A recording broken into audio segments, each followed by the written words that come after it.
నమస్కారం. ప్రస్తుతం మనతో పాటు ప్రముఖ ఆధ్యాత్మికవేత్త, ప్రముఖ జ్యోతిష్య, వాస్తు పండితులు ముల్లపూడి సత్యనారాయణమూర్తి గారు ఉన్నారు. వారితో మాట్లాడిద్దాం. నమస్కారం గురుగారు. నమస్కారం మా సజ్జన. గురుగారు, క్రోధి నామ సంవత్సరం ఉగాది రాశి ఫలితాల్లో భాగంగా ముందుగా మేష రాశి వారికి ఎలా ఉండబోతుందో తెలియచేయండి. మేష రాశి వారికి మనకి ఆదాయ వ్యయాలను కనుక మనం చూసుకుంటే ఈ క్రోధి నామ సంవత్సరం 2024లో ఆదాయము 8 ఉంది, వ్యయం 14 ఉంది. అంటే వచ్చే రాబడి కంటే ఖర్చు ఎక్కువగా ఉంది. వ్యయము అంటే మనం ఏమనుకుంటాం, ఖర్చు పెట్టడం అనుకుంటాం. అది ఒకటే కాదు, కష్టాల పరంపరని కూడా వ్యయం, లాభాల పరంపరని రాబడి అంటాం. ఆరోగ్యం బాగుండడాన్ని రాబడి అంటాం. ఆరోగ్యం ఏదైనా చిన్న చిన్న తుమ్ములు అలాంటివి వచ్చి హాస్పిటల్కి వెళ్ళామనుకో అది కూడా వ్యయం కింద. అంటే ఖర్చు వ్యయం కాదు, కష్టాలు, నష్టాలు, రోగాలు, గొడవలు ఇవన్నీ సూచిస్తాయి అన్నమాట. అలాగే ఈ యొక్క రాజపూజ్యం 4, అవమానం 3గా చెప్పబడ్డాయి. కాబట్టి గౌరవం బాగుంటుంది ఈ మేషరాశి వాళ్ళకి. మేషరాశి వాళ్ళు పాపం ఇన్నోసెంట్స్, వీళ్ళంటే డైరెక్ట్ ఏదన్నా ఉంటే స్ట్రైట్ ఫార్వర్డ్ చెప్పేస్తారు. కాబట్టి ఈ మేషరాశి వాళ్ళకి ఏం జరిగిందంటే ఈ యొక్క సంవత్సరంలో మే 1, 2024 సంవత్సరం నుంచి గురుడు వృషభ రాశిలోకి వస్తున్నాడు. ధనస్థానంలోకి పెరిగింది.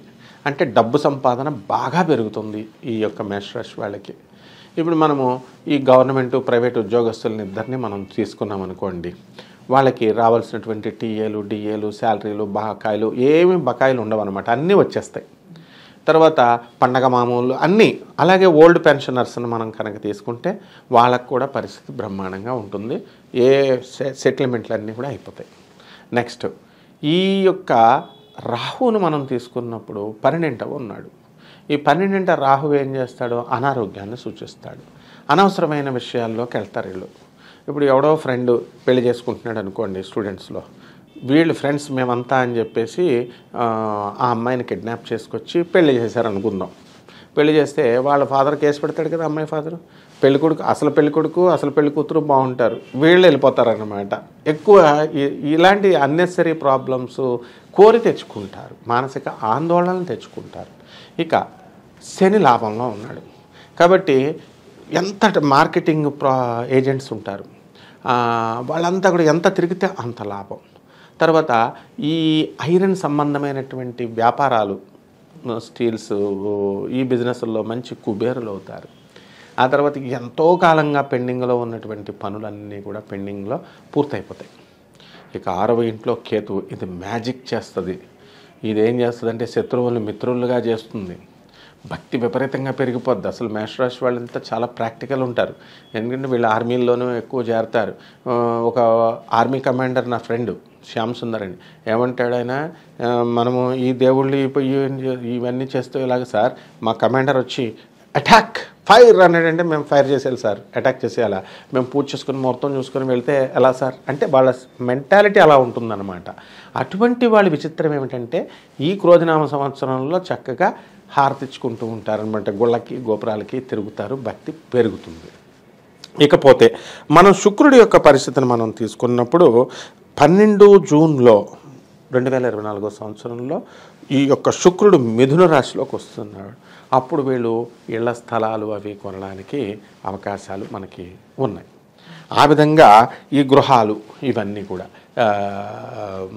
అద్దెళ్లలో ఉన్నటువంటి వాళ్ళు పెద్దిళ్లలోకి వెళ్ళడం ఈ విధంగా జరుగుతుంది. అలాగే సంతానం లేనటువంటి వాళ్ళని కనుక మనం తీసుకున్నట్లయితే ఈ సంతానానికి మనకి 12 జూలై తర్వాత ఈ కుజుడు వృషభ రాశిలోకి వస్తున్నాడు. కాబట్టి ఈ సోదరుల వృద్ధి, సంతానం లేనటువంటి వాళ్ళకి సంతానం కలగడము, వివాహాలు కానటువంటి వాళ్ళకి వివాహాలు అవుతాయి. ఇలా విద్యార్థులకు కూడా బాగుంటుంది. ఇక మనం నెలల వారీగా మనం కనుక చూసుకున్నట్లయితే మనకి 4 నెలల చొప్పున మనం చూసుకుందాం. ఉదాహరణకి ఈ ఏప్రిల్ నెలలో వీళ్ళకి ఎలా ఉంటుందంటే తమ యొక్క వాక్చాతుర్యంతో అన్ని సమస్యలకి పరిష్కరించేసుకుంటారు వీళ్ళు. అలాగే ఆర్థిక స్థితిగతులు ఎలా ఉంటాయి అంటే సామాన్యంగా ఉంటాయి వాళ్ళకి. అలాగే ఉద్యోగస్తులు వాళ్ళ కొలీగ్స్తో తర్వాత సుపీరియర్ ఆఫీసర్స్తో, సబార్డినేట్ స్టాఫ్తో మంచి రిలేషన్స్ని పెంచుకుంటారు. ఏప్రిల్తో ఈ విధంగా ప్రారంభమై జూలైలో ఎలా ఉంటుందంటే బంధుమిత్రులతో కూడా ఎక్స్టెండ్ చేసుకునే సత్సంబంధాలు పెంచుకుంటారు. మోకాళ్ళకి పాదాలకి మాత్రం కొంచెం చికిత్సలు చేయించుకోవాల్సి వస్తుంది, ఈ ప్రాబ్లం వస్తుందన్నమాట. అలాగే ప్రభుత్వ సహాయం స్టూడెంట్స్కి లభిస్తుంది. ఇకపోతే మనము నవంబర్ నెల దగ్గరకు వచ్చేద్దాం. ఇక్కడ ఏమవుతుందంటే ఈ 4 నెలలు ఎలా ఉంటాయంటే శరీర రుగ్మతలు తొలగిపోతాయి, ఈ మోకాళ్ళ శస్త్రచికిత్సలన్నీ పోతాయి, తగ్గిపోతాయి, హ్యాపీగా వీళ్ళు ఉంటారు. ఇల్లులు అన్నీ కూడా కొనుగోలు చేసి, గృహప్రవేశాలు ఇవన్నీ కూడా చేసి, సంతానం కూడా ఎంప్లాయ్మెంట్ చేసి, డబ్బులన్నీ కూడా తెచ్చి వీళ్ళందరినీ కూడా సంతోషపరుస్తారు. ఇకపోతే జాన్వరి దగ్గరికి వచ్చేసరికి వృత్తి వ్యాపారాలు అన్నీ కూడా అనుకూలంగా ఉంటాయి. మీకు సామాజిక పరంగా మీకు గౌరవం కలుగుతుంది.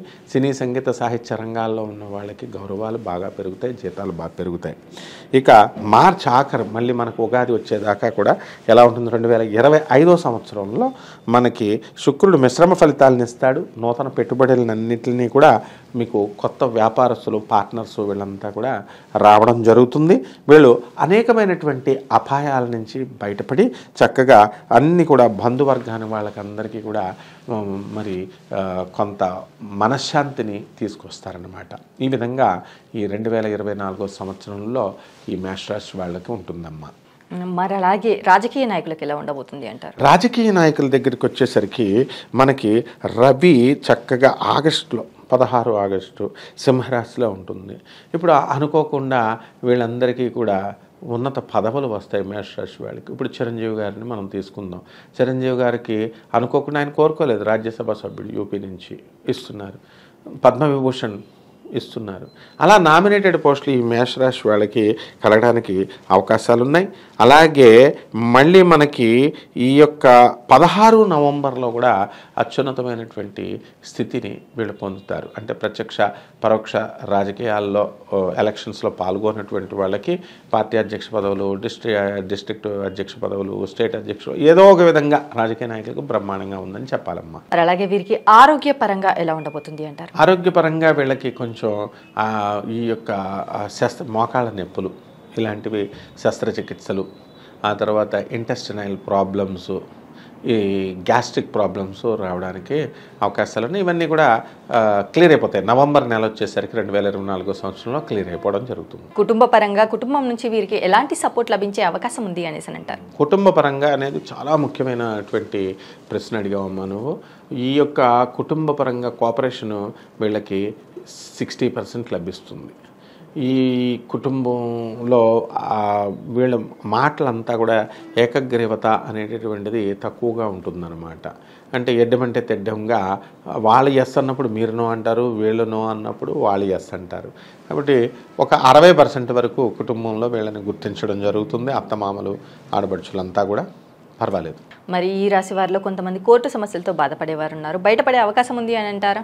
కోర్టు సమస్యలు వీళ్ళకి ఎప్పుడంటే ఈ 26 ఆగస్టులో టైట్ అవుతాయి 2024 సంవత్సరంలో. ఆ తర్వాత మళ్ళా మనకి 7 డిసెంబర్ 2024 సంవత్సరంలో రెట్రోగ్రేడ్ అవుతున్నాడు. కాబట్టి కోర్టు సమస్యలు, అడ్జర్న్మెంట్ డేట్స్, వాయిదాలు వేస్తూ ఉంటారు. అంత తొందరగా వీళ్ళు బయటపడరనమాట.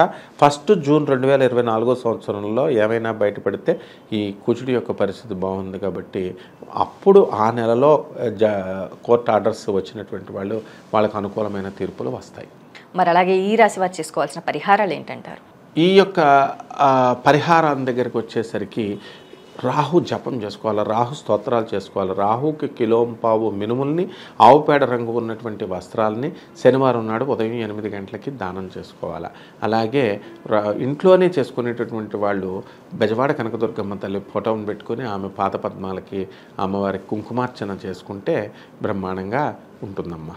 అలాగే గురువుగారు, ఈ ఉగాది క్రోధినామ సంవత్సరంలో మరి మేషరాశి వారికి ఎలా ఉండబోతుంది, అలాగే ఈ రాశి వారు చేసుకోవాల్సిన పరిహారాలు ఏంటి, రాహుకి ఎలాంటి పరిహారాలు చేయాలి, అలాగే దుర్గామాతను ఎలా ఆరాధించాలి అనేసి చాలా చక్కగా వివరించారు గురువుగారు. ధన్యవాదాలు. ధన్యవాదాలమ్మా.